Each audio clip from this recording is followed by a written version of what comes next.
வணக்கம் ஆபிரகாம். ஈரோடு மாவட்டம் பவானி தாலுகா கடையகவுண்டனூர் பகுதியை சேர்ந்தவர் முருகன். கார் டிரைவரான இவருக்கும் சங்ககிரி அருகே வேங்கிப்பாளையம் பாப்பங்காட்டை சேர்ந்த தமிழரசி என்பவருக்கும் கடந்த 12 ஆண்டுகளுக்கு முன்பு திருமணமாகி ரித்திக் ஸ்ரீ என்ற மகனும் தனிஷ்கா ஸ்ரீ என்ற மகளும் உள்ளனர். இந்த நிலையில் கடந்த 3 மாதங்களுக்கு முன்பு தமிழரசி தனது கணவனுடன் சண்டை போட்டு சங்ககிரியில் உள்ள பாப்பங்காட்டில் உள்ள தனது தந்தை வீட்டிற்கு சென்று வசித்து வந்துள்ளார். இந்த நிலையில் கடந்த 21ஆம் தேதி தமிழரசியின் அண்ணன் சரத்குமாரும் அவரது பெரியப்பா மகன் சதீஷ்குமாரும் ஆகியோர் வீட்டின் அருகே உள்ள ஈச்சி மரத்தில் கோழி குஞ்சியை தூக்க வரும் கழுகை விரட்ட ஏர்கன் துப்பாக்கியில் குண்டை போட்டு மரத்திற்கு கீழ் உள்ள திண்ணையில் வைத்துள்ளனர். அப்பொழுது அங்கிருந்த சரத்குமாரின் 4 வயது மகன் அந்த துப்பாக்கியின் ட்ரக்கை அழுத்தியதில் அதிலிருந்து வெளியேறிய குண்டு அங்கு சென்று கொண்டிருந்த தமிழரசின் வயிற்றில் பட்டு காயமடைந்தார்.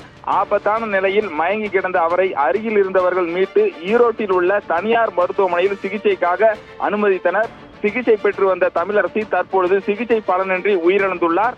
இது குறித்து தமிழரசியின் கணவர் முருகன் சங்ககிரி காவல் நிலையத்தில் புகார் அளித்தார்.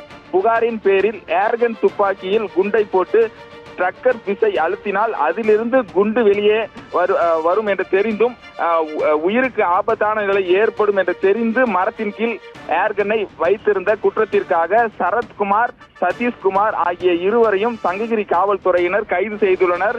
இந்த சம்பவம் உறவினர்கள் மத்தியில் பெரும் சோகத்தை ஏற்படுத்தியுள்ளது. ஆபிரகாம்.